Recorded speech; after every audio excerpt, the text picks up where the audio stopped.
প্রায় ২০-২২ বছরের চেষ্টা অবশেষে ভারত ইউরোপীয় ইউনিয়ন মুক্ত বাণিজ্য চুক্তি হয়ে গেল। এই চুক্তির ফলে ৬.৪ লক্ষ কোটি টাকার রপ্তানির একটা বড় ধরনের গতি পেতে চলেছে।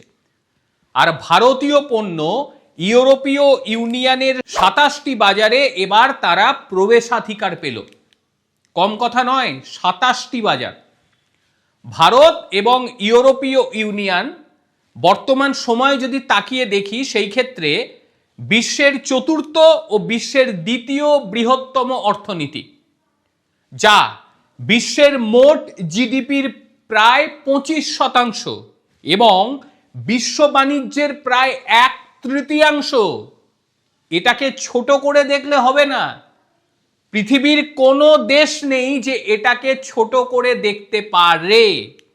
এবং এই চুক্তির ফলে গুজরাট, মহারাষ্ট্র, তামিলনাড়ু, কর্ণাটক, উত্তরপ্রদেশ, রাজস্থান, পাঞ্জাব, তেলেঙ্গানা, অন্ধ্রপ্রদেশ, আমাদের রাজ্য পশ্চিমবঙ্গ, আসাম, কেরালার মতন যে রাজ্যগুলি রয়েছে, সেখানকার জিনিসপত্র খুব সহজে এবার পৌঁছে যাবে ইউরোপে। কৃষিজাত পণ্য রপ্তানির ক্ষেত্রে একটা বড় শক্তি পাওয়া যাবে। আর এই সুবিধে ভোগ করবে সর্বাধিক ভারতীয় ভোক্তারা। 2 দশকেরও বেশি সময়, আমি প্রথমেই বললাম, এই আলোচনাটা চলছিল। তারপর আর ভারত সেভাবে এটার উপর কোনো ইন্টারেস্টই দেখায়নি। 2022 সাল থেকে পুনরায় এটা নিয়ে আবার আলোচনা শুরু হয় এবং তারপরই চুক্তিটি চূড়ান্ত হয়ে গিয়েছে। 16তম ভারত ইইউ যে শীর্ষ সম্মেলন, প্রধানমন্ত্রী নরেন্দ্র মোদী, ইউরোপীয় কমিশনের প্রেসিডেন্ট উর্সুলা ভ্যান ডের লেয়েন ঘোষণা করে দিয়েছে, ভারতের সঙ্গে মুক্ত বাণিজ্য চুক্তি সম্পূর্ণ হয়ে গেল। আর এই বাণিজ্য চুক্তি হওয়ার ফলে ভারতবর্ষ যেমন করে বস্ত্র, পোশাক, প্রকৌশলী পণ্য, ফার্মাসিউটিক্যাল, চিকিৎসা সরঞ্জাম, ইলেকট্রনিক্স, রাসায়নিক, প্লাস্টিক, রাবার, সামুদ্রিক পণ্য, চামড়া, পাদুকা, রত্ন, গহনা, হস্তশিল্পী, কত বলবো, চা, মশলা, কৃষি পণ্য, এই সব কিছু ভারত রপ্তানি করতে পারবে কোথায়? ইউরোপীয় দেশগুলিতে খুব সহজে। চুক্তিটি যখন কার্যকর হবে তখন 33 বিলিয়ন মার্কিন ডলার মূল্যের শ্রম নিবিড় রপ্তানির ওপরে 10% পর্যন্ত শুল্ক প্রত্যাহার হতে পারে এবং কিছু কিছু ক্ষেত্রে একেবারে শূন্য শুল্ক।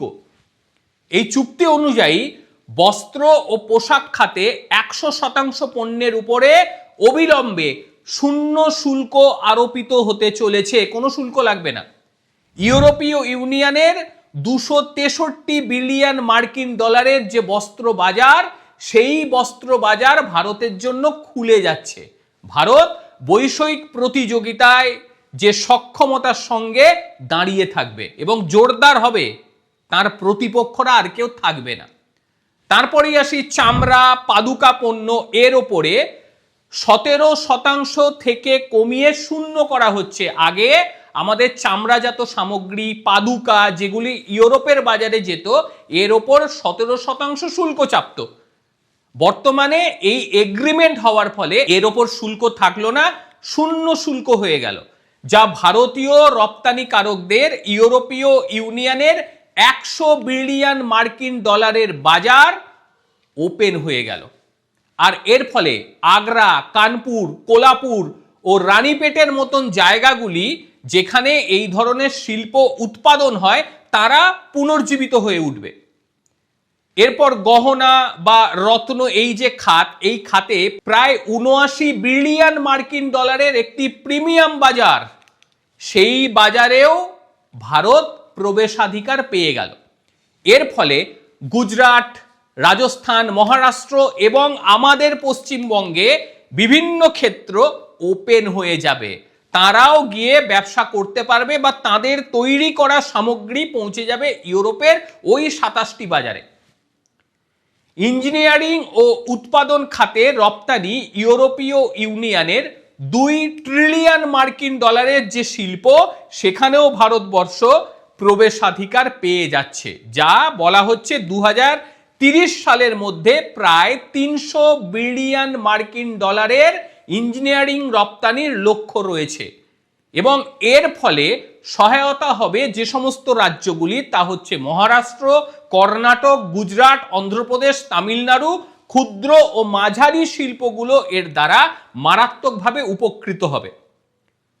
এটা কবে থেকে শুরু হবে এটাও তো বড় প্রশ্ন। এত তাড়াতাড়ি তো চুক্তি স্বাক্ষর হয়ে গেল মানে কাল থেকে শুরু হয়ে গেল তা নয়, অনেক কিছু রয়েছে। এবারে বাস্তবটা কবে হবে, চুক্তির যে দ্রুততা, যে আইনগত বিষয়, এইবারে সেই সমস্ত আইনগত বিষয়গুলো দেখা হবে। তারপর 24টি ভাষায় অনুবাদ করা হবে, একদম ঠিকঠাক অনুবাদ। এবং মনে যেটা করা হচ্ছে যে 2026 সালের ক্যালেন্ডারের মধ্যেই এটা কার্যকর হয়ে যাবে, মানে 2026 সালের মধ্যেই এটা হচ্ছে 1 বছর। এর সুফল আমরা পেতে শুরু করে দেব 2027 সাল থেকে, এটাই অনুমান করা হচ্ছে। তবে একটা বড় বিষয়, এই যে এতদিন 2 দশক ধরে এই চুক্তি করার জন্য ভারতও চেষ্টা করেছে, একইভাবে ইউরোপীয় ইউনিয়ন তারাও চেষ্টা করেছে। তাদের প্রতিবন্ধকতার যে মূল জায়গা ছিল সেটা ছিল আমেরিকা। আমেরিকা চাইছিল না কোনোভাবে ভারতের সঙ্গে এই ধরনের কোনো রকম চুক্তি হোক। এবং অপরদিকে যদি ইউরোপীয় ইউনিয়নদের দেখেন, তারাও কিন্তু নিজেদের অহমিকা বোধে থাকতো। এবং ইদানিং যেটা দেখতে পাওয়া যাচ্ছিল, ভারত আর কোনোভাবে গুরুত্ব দিচ্ছিল না, কোনোভাবে না।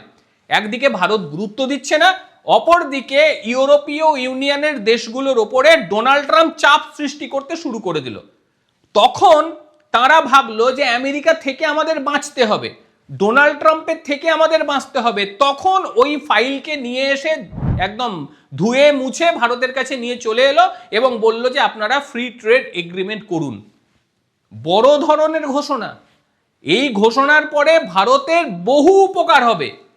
ভারতের অনেক পুঁজিপতিরা রয়েছে, তারা উপকৃত হবে, ব্যবসা বাণিজ্যের জায়গা বাড়বে। কারণ বিরাট মার্কেট, ইউরোপের দেশের মার্কেট খুলে যাওয়া মানে এটা বুঝতে হবে ভারতের কাছে একটা জ্যাকপট লেগে যাওয়া। অপরদিকে যারা এটা নিয়ে ভুল প্রচার করছেন তাদেরকে একটা কথা বলবো যে তারা জিওপলিটিক্সের কিচ্ছু জানে না। একটা লক্ষণীয় বিষয়, আমাদের দেশের কৃষক, আমাদের দেশের যারা দুগ্ধ চাষিরা রয়েছে, তাদের উপর এর কোনো প্রভাব পড়বে না।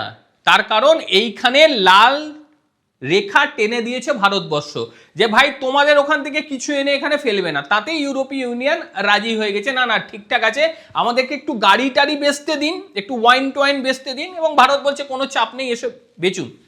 কিন্তু ভারতের মার্কেটে বিদেশি ওই গাড়িগুলো এসে আদৌ ব্যবসা করতে পারবে কিনা এটা নিয়ে বড় প্রশ্ন। কারণ টেসলাও ভারতে এসেছে, কিন্তু টেসলা একেবারেই ব্যবসা করতে পারেনি এখনো পর্যন্ত, কারণ ভারতীয়রা টেসলার উপর কোনো রকম ভরসা করছেই না।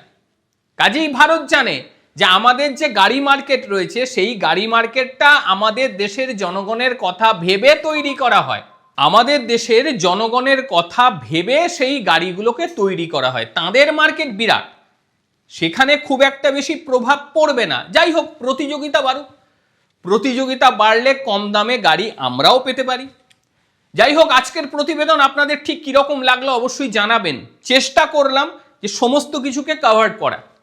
তবে এবার আপনাদের কাছে আমার একটা প্রশ্ন, এই যে ইউরোপীয় ইউনিয়নের বাজারটা খুলে গেল, আমাদের বাংলার ক্ষেত্রে ঠিক কি উপকার হবে, কি মনে হয় আপনাদের? ভারতবর্ষের তো অন্যান্য রাজ্য যারা রয়েছে তারা ব্যবসা করবে, আমাদের বাংলা তারা কি সত্যি ব্যবসা করতে পারবে? কি মনে হয় আপনাদের? অবশ্যই জানাবেন। প্রত্যেকে ভালো থাকবেন, সুস্থ থাকবেন। আবারও দেখা হবে অন্য কোনো দিন অন্য কোনো ভিডিওতে। ততক্ষণের জন্য নমস্কার, ভালো থাকবেন।